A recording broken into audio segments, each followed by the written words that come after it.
Ya, dalam rumah tangga, seorang suami memiliki peran penting. Tidak hanya membimbing istri, tetapi juga menafkahi istri.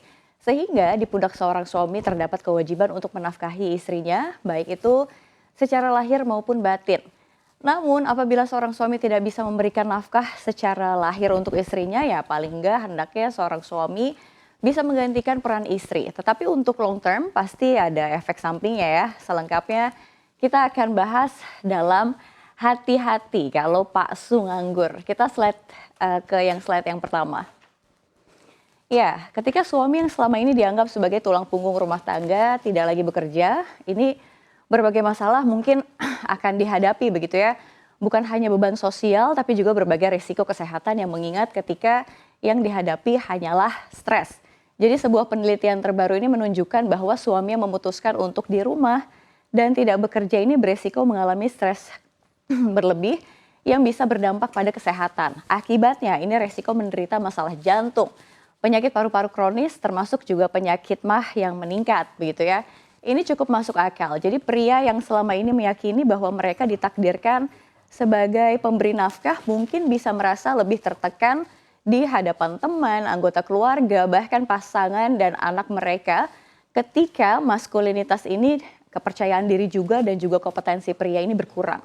Jadi diyakini akan ada efek domino yang muncul dari perbedaan pendapatan atau di mana istri ini akan jadi lebih dominan. Lalu tingkat sensitivitas pria yang meningkat sehingga seringkali terjadilah perdebatan yang lama-kelamaan ini mengakibatkan perceraian. Tentu ini nggak hanya dirasakan oleh Pak suami aja, tapi para istri juga ada pasti terkena dampak-dampak mental. Kita lihat slide yang berikutnya. Ya, mungkin konsep ini nggak semua pihak mereka bisa mengalami tekanan ya dalam hal menyanggupi kebutuhan sehari-hari jika suami nggak lagi bekerja. Jadi buat short term mungkin masih oke, tapi untuk long term ya nggak mungkin kalau akhirnya merasa lelah juga ya dan batin dan pikiran saking banyaknya urusan yang harus dipenuhi oleh si seorang istri. Sekolah anak, urusan dapur, rumah tangga, bayar ART, driver dan banyak lagi. Ini tentu akan menambah stres bagi sang istri karena waktu dengan anak berkurang, mengurus suami juga seadanya. Sebab ada tuntutan untuk menambah pendapatan guna memenuhi kebutuhan rumah tangga. Efeknya ya salah satunya tadi stres, lalu ada depresi hingga mengalami susah tidur. Itu jadi satu kesatuan begitu ya. Tapi terlepas dari itu semua, wanita bekerja tidak menjadi persoalan jika suami tetap menjadi pencari nafkah utama dan istri hanya memenuhi kekurangannya. Jika mengatakan bahwa tak ada lapangan pekerjaan untuk laki-laki, berarti si laki-laki itu emang males dasarnya.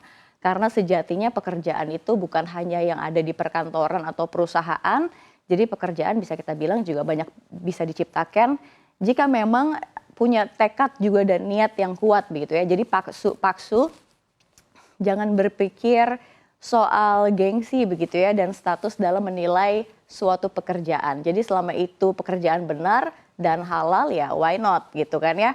Kita lihat slide berikutnya. Ya, ini kalau kita lihat begitu ya solusi menghadapi paksu yang tidak bekerja. Jadi menghadapi situasi suami yang tidak bekerja adalah tantangan yang kompleks begitu ya. Namun ada beberapa cara yang dapat membantu menghadapinya. Antara lain yang pertama ya komunikasi yang terbuka dan juga jujur. Jadi komunikasi yang terbuka dan jujur antara suami dan pasangan ini sangat penting dalam menghadapi situasi ini. Jadi suami dan pasangan harus saling mendukung, berbicara tentang perasaan, kekhawatiran, dan harapan mereka terkait situasi ini. Lalu kita lihat yang kedua, ini menyusun rencana keuangan. Jadi menyusun rencana keuangan dengan bijaksana adalah langkah penting dalam menghadapi situasi suami yang nggak bekerja. Lalu berikutnya mendukung pencarian kerja, ya, membantu suami yang tidak bekerja dalam pencarian pekerjaan mereka. Ini dapat memberikan mereka dukungan emosional dan juga praktis. Lalu berikutnya yang keempat, membangun identitas yang beragam. Ini penting bagi suami yang nggak bekerja untuk membangun identitas yang beragam di luar peran sebagai pekerja. Hal ini dapat melibatkan atau mengeksplorasi minat dan hobi baru, lalu ada juga mengikuti pendidikan atau pelatihan atau berkontribusi dalam pekerjaan rumah tangga atau masyarakat.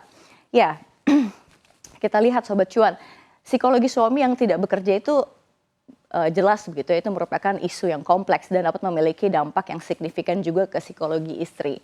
Jadi komunikasi yang baik, suami dan pasangan dapat menghadapinya dengan cara yang sehat dan konstruktif. Ini penting juga untuk menghargai kontribusi suami di luar pekerjaan dan membangun hubungan yang saling mendukung dalam menghadapi situasi ini.